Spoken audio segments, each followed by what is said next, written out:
PoK में पाकिस्तानी सेना की बर्बरता जारी है। पाक सैनिक लगातार निर्दोष निहत्थे लोगों को निशाना बना रहे हैं, खून बहा रहे हैं। कई ऐसी खबरें सामने आई हैं जो कि हालात के विचलित हो जाने की खबर दे रही है। कई ऐसे वीडियो सामने आए हैं। आखिर पीओके में चल क्या रहा है, चलिए आपको बताते हैं। पीओके में हालात पूरी तरह से बेकाबू हो चुके हैं और क्षेत्र एक बड़े नागरिक विद्रोह की आग में जल रहा है।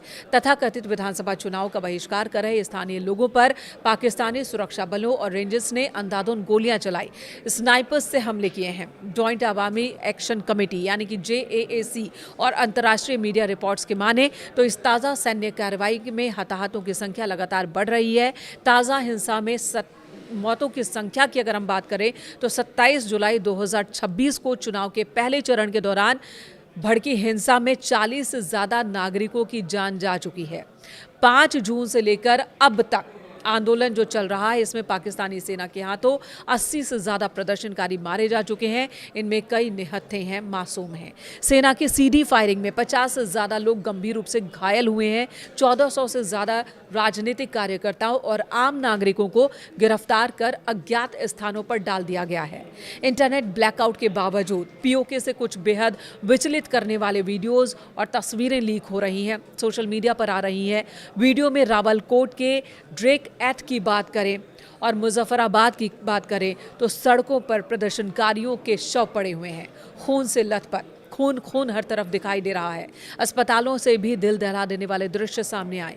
कई वायरल वीडियोस में अस्पतालों के भीतर शवों के ढेर लगे हुए हैं। स्थानीय लोग ये भी आरोप लगा रहे हैं कि पाकिस्तानी सेना सबूत मिटाने के लिए अस्पतालों से शवों को गायब कर रही है, यानी कि ज़बरदस्ती डेड बॉडीज़ गायब की जा रही है ताकि दुनिया की नज़र ना पड़े इस बर्बरता पर। भारत से मदद की गुहार लगाई है लोगों ने, जी हाँ, पीओके के लोगों ने।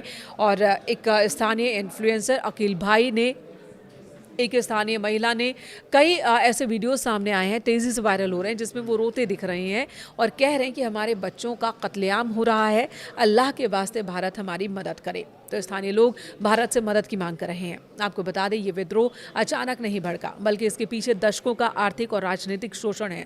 दुनिया को दिखाने के लिए पाकिस्तान सरकार पीओके में ज़बरदस्ती चुनाव करवा रही है, जबकि ये उसका हिस्सा नहीं है। ज़बरदस्ती उसने इस हिस्से पर कब्जा कर रखा है, जिसका स्थानीय लोग विरोध कर रहे हैं। पाकिस्तान सरकार द्वारा 27 जुलाई से 10 अगस्त 2026 के बीच चुनाव की प्रक्रिया को शुरू किया गया है। स्थानीय लोग इसे पूरी तरह से धांधली बता रहे हैं, कठपुतली सरकार चुनने का नाटक बता रहे हैं, बहिष्कार कर रहे हैं। पाकिस्तान ने हमेशा पीओके का ये कह रहे हैं कि हम पाकिस्तान का हिस्सा नहीं है, हमें पाकिस्तान की कोई सरकार नहीं चाहिए।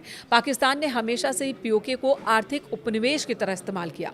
पीओके में बड़े बड़े हाइड्रोलिक प्रोजेक्ट्स हैं, यानी कि जल विद्युत प्रोजेक्ट्स, जिससे पूरे पाकिस्तान को बिजली मिलती है। बावजूद इसके यहाँ के लोगों को भारी बिजली कटौती का सामना करना पड़ता है। आसमान छूते बिजली बिलों का भुगतान करना पड़ता है।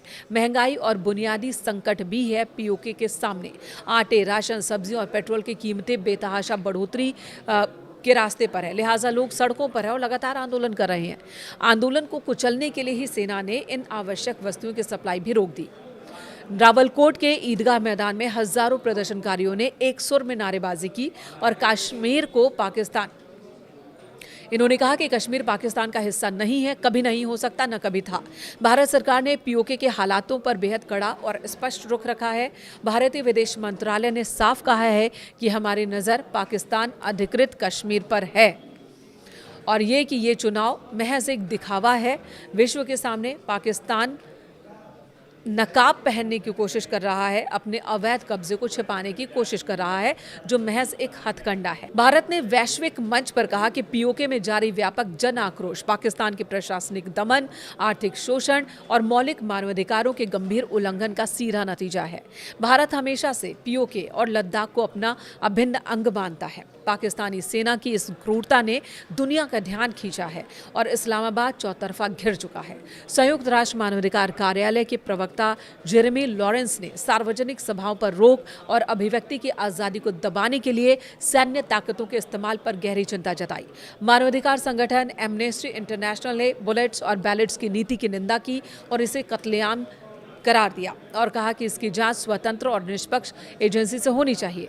वहीं लंदन में स्थित पाकिस्तान उच्चायोग के बाहर कश्मीरी प्रवासियों और मानवाधिकार कार्यकर्ताओं ने भारी संख्या में इकट्ठा होकर पाकिस्तानी सेना के खिलाफ प्रदर्शन किया और अंतर्राष्ट्रीय हस्तक्षेप की मांग की है। इस तरह से पाकिस्तान पीओके में अपनी बर्बरता की वजह से, अपनी सेना की करतूत की वजह से चौतरफा घिर चुका है।